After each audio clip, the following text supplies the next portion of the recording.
kalingap, mga ka-business, welcome sa ating YouTube channel. Gagawa tayo ng panibagong reaction video natin ngayon, panibagong opinion. Sorry po, ngayon lang ulit reaction, busy at natatamad. So magbibigay tayo ng ating opinion o reaksyon na rin dito nga sa kahapon vlog ni Kalinga Prab dito sa Michael at Krista, no? Wow, Krista talaga. So magbigay tayo ng opinion natin dito sa tambalan. Sorry po, hindi tambalan, tandem pala. Pareho ba yung tambalan? Tandem ng Krista at Michael. So opinion lang natin kung ano yung na-obserbahan o hindi lang naman ako may opinion yan, pati kayo din, ano? So no, magbibigay tayo ng reaction video natin dito nga sa kanilang nagpapakilig na naman ng kanilang mga manonood itong dalawang ito, no? Ang tandem ng dalawang ito, no? Na masaya, makulit na masaya at parang yung mga pick up lines nila dalawa hindi nagpapatalo. Doon tayo natutuwa. Doon din nakakatawa, no? So bago natin i-continue yan, ako nagbabaka sakali kung hindi pa kayo nakasubscribe sa aking munting bahay, baka pwede pong pakipindot ng subscribe button dyan at ng notification bell para updated na rin kayo sa lahat ng aking mga nire-reactionan dito sa kalingap at sa ka-business, no? At wag po din natin kalimutan suportahan ang ating mag-amang kalingap, no? At ang ina ng kalingap at ang asawa ng kalingap. Ang nangunguna po ay si Kuya Bal Santos Matubang, Kalingap Prab, at Edna Vlog, at Ma'am Jack Tapia Matubang. At ito po, sali na rin po natin magkalimutan ding suportahan ng Ka-Business Official Papa Dins TV at Ka-Business Family.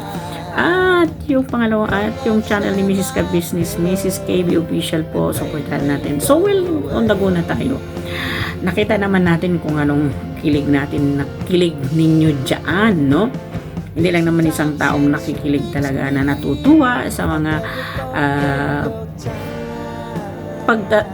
pagduduet nila sa kanta. Yung mga kanta nila may mga patama, may mga ipinaglalaban, medyo may tayo, smell fishy tayo dito kay Krista. 'Di ba? Noon lang ako natatawa kasi eto kasi si Krista hindi rin nagpapatalo doon sa pick-up line ni Michael. Lalo na rin itong si Michael, no? Kung ano man yung sinasagot ni Krista ay talagang, kumbaga, susunggaban niya agad kung ano yung sasabihin niya doon kay Krista, no? Naakala naman niya ay matameme si Krista. Yun ay nagkakamali si Michael doon. Kasi, ang sagot ni Krista, believe kayo, no? Para siyang hindi 15 years old na dalagita. By the way, no? She's 15 already, hindi na siya 15 years old, medyo may isip na yan, di ba? Hindi na yan, sasabihin natin na she's a kid na bata pa, hindi na kasi dalagita na yan kumbaga nagdadalaga na yan yung 15 years old na yan. So yun nga, at nakikita natin, no, kung paano si Krista bumira dito sa episode number 4 na ito. Ito nga part 4 ni Kalinga Prab, no? Kitang-kita ko rin ang itsura ni Kalinga Prab, hindi niya alam ang gagawin niya. So nakikita niyang pagsasagutan nitong dalawa, at take note, no? Hindi daw yun na, kumbaga, sa pag-shoot na ito, sa pagbablog kay Krista na ito, walang sinabi si Kalinga Prab, kundi bumanat itong dalawa, no? Lalo na itong si Krista, bumanat siya ng bumanat. Yung mga pick up line ni Kalingap Mikoy ay hindi niya pinapalampas, gayon din sa kanta. So dito tayo nakikilig pag kumanta na silang dalawa, lalo na itong si Krista, kasi pag kumanta kasi itong si Krista, dala kasi yung emotion niya. Napil kasi talaga niya yung kung ano yung ibig sabihin ng ikinanta niya doon. Kaya doon din tayo nakukuha, no? Well, mga kalingap, mga ka-business, no? Alam din na po naman natin, unang pang-vlog ni Kalinga Prab dito kay Krista ay nag-viral na to, no? At yun ay wala pa yung si Michael doon. Nag-viral na ditong si Krista. Kung ibig sabihin, given na to si Krista kahit ngayon na si Michael ang part, ang ano niya, yung parang pagtatandem nilang dalawa sa pagkakanta, talagang dudumugin ng tao, talagang panonoorin ng tao. Kasi in the first place, nag-viral na kasi siya sa first vlog sa kanya ni Kalinga Prab. Nag-million, ngayon 1.1 million na yun, ano, ang views ni Krista. So, dito natin makikita kasi na marami naman, no? Hindi naman natin nilalahat. Mayroon din naman talagang nabablog talaga namang ay ano, yung parang hindi siya, although may views siya pero hindi siya nagba-viral. Ito kasi si Krista nung unang vlog pa talaga ni Kalinga Prab ay nag-viral na ito. Itong sumunod yung pangalawa nung nandun na si Michael ay hindi rin palalampas, no? Viral pa rin. Pangatlo at itong pang-apat, humahabol na siya ng one day pa lang, mahigit na siya 300k views mahigit, no? Paano na para run to 400k views na itong one day ago pa lang. Ano? Tingnan na nga ninyo naman, talaga naman. Ibig sabihin talaga, yung mga viewers dito na-attract sila dito kay Krista. No, siguro naman, kahit siguro sino naman ang halimbawa, hindi naman natin, ano, kasi dalawa nga sila ngayon, pinapareha ni Kalinga Prab dito kay, ano, kay Michael, no? Alam naman natin na parang umuusbong-usbong din yung manok sa kabila si Eden, ano? Pero dito nga kasi yung kay Eden nakalipas na yun ng 2 days, ano? Well, ano ko yan, reactionan ko yan. Yun. Dito muna tayo kay Krista, no? Itong kay Krista kasi kahit siguro para sa akin, kahit naman siguro walang love team si Krista, no, talagang dudumugin pa rin siya kasi in the first place napaka natural niya kasi sa vlog na napaka, kumbaga, kung ano siya, yun na yun siya. Hindi maarte, walang kaarte-arte. Tingnan po naman ninyo ito yung binablog, no? Napakasimple lang niya. Wala kung ano yung gamit niya doon sa paglilinis doon sa mga alaga niyang biik niya, ay yun pa rin yung itsura niya kahit iba-vlog siya ni Kalinga Prab. Doon kasi makikita natin tayong nanonood ang kasimplehan ng isang bata, ang kasimplehan ng isang dalagita na walang arte. Kasi dito kasi sa kanya, no, nakikita natin kasi dito sa kanya yung isang batang matulungin, no, at kaya natin nasabi yun. Tingnan ninyo mga kalingap, mga kamismis, no, tinutulungan niya siya ng kalingap, pero bakit siya nagpupursige mag-aalaga nung kanyang mga alaga na yan? Alam naman niya na may tumutulong na sa kanya. Hindi niya iniisip yung tulong ng mga tinutulong ng kalingap. Yung sa kanya ay syempre, no, hindi naman every day or hindi naman every week, hindi naman parang every other day yung pag-vlog sa kanya ni Kalinga Prab. Talaga nag-i-schedule si Kalinga Prab dahil nga ang dami ng beneficiary si Kalinga Prab. So, ang sa kanya yun, hindi siya mawawalaan ng pera kung sakasakali. Nandun pa rin siya nag-aalaga ng mga biik na yun, no? At least may pera siyang kikitain araw-araw. Yun siguro yung nasa isip ni Krista. Kaya hindi niya binibitiwan. Kung ang banggit pa nga ni Kalinga Prab, believe ako sa'yo, ang mga perang binibigay namin, inaano mo, ay pinaliwanag ni Krista. Kumbaga pinapatago niya sa nanay niya in case nga mawalaan sila ng allowance, mayroon silang dudukutin. Yun ang napabilib si Kalinga Prab. Sabi niya, ang akala ko kasi yung mga pera binibigay, pinagsha-shopping, pinagpapaganda, ay yun pala ay hindi. Pinaglalaanan nila kasi syempre hindi araw-araw na kumikita o hindi araw-araw siya nabablog ni Kalinga Prab. Yung sagal talaga namang matalinong bata, no? Kasi kung ibang bata yon ay mayroon na akong kung ibang tinutulungan, ay may tumutulong naman sa akin. Why not bili dito, bili doon? Para si Krista hindi. Tulong niya doon sa mga magulang niya at sa mga sa kapatid niya. At ito rin pag-aalaga niya, pagsa-sideline niya, pag-aalaga dito sa mga biik na ito, ano? So well, dito tayo, no? Dito tayo mabibigani dito. Konting may kurot, no? Kurot na pagsiselos ba kasi sinabi niya, may nakita daw siya napapanood na vlog ni Kuya Rab niya At yun nga daw, silang dalawa ni Eden, si Michael at saka si Eden.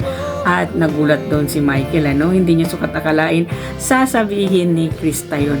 At gulat na gulat si Kalingap Rab doon, lahat sila nagulat doon. Imagine do mga Kalingap, mga ka-business. Ito palang pag-vlog kay Krista, talagang dinumog ng Team Kalingap. Ang dami pala nila doon. Marami pala sila doon, hindi lang isa o hindi lang dalawa. Ang dami nila pala doon na sumama kay Kalingap Rab na siguro tunghayan o anong tawag doon, yung masaksihan kung gaano kaganda itong boses ni Krista at kung gaano kaganda ang pagmumukha ni Krista at kung gaano siya kabait na bata at kung gaano siya kasipag na bilang isang Krista, no? So dito hindi rin magpapatalo itong Mikoy na to, naghanda din ng kanta niya. Yung mga kanta nila, binabato nila, puro kasi may kahulugan. Etong si Krista, binabato niya yung kanta na yun para kay Mikoy. Nung sabi ni Michael nga, parang ipinaglalaban mo, may kahulugan yung kanta mo, ipinaglalaban mo. Wala naman, hindi naman daw kasi nahandog niya para sa mga kanyang hayop. Sabi ni Michael, sana nga din naging hayop na rin siya. Di ba nakakatuwa silang panoorin? Yung chemistry nilang dalawa, hindi lang kasi sa atin kasi mga nanonood, bilang isang artista ni Kalingap, artista ng Kalingap, love team ng Kalingap, hindi kasi tayo magsasawa manonood. Yung bang nagla-love team o yung bang nagtatandem o yung ganyan na pinagtatandem ni Kalingap Rab na yung maboboard tayo. Kasi madali tayong magsawa kung maboboard tayo dun sa pinapanood natin. Ito kasi sa kanila, hindi matatapos-tapos yung mga kwentuhan, hindi matatapos-tapos yung kantahan, hindi matatapos-tapos yung banatan o birahan nila ng mga nilang salita nila. Kumbaga parang may pinaglalaban si Krista, Ano yan, Krista, pinaglalaban mo, baby girl, no? Napakaganda ni Krista kahit noon nung nandyan pa siya kay Kalingap Rab na napanood ko siyang kumanta siya, ay talagang napahanga ako sa kanya. Magaling pala talaga siyang kumanta, no? So dito at hindi rin nagpatalo itong Michael natin. Bumanat din, bumira din ng kanta na para daw pagdating ng panahon malay niya magiging kanya rin daw etong si Krista. Yun ang ibig sabihin, Michael. Oy, umayos-ayos ka ha.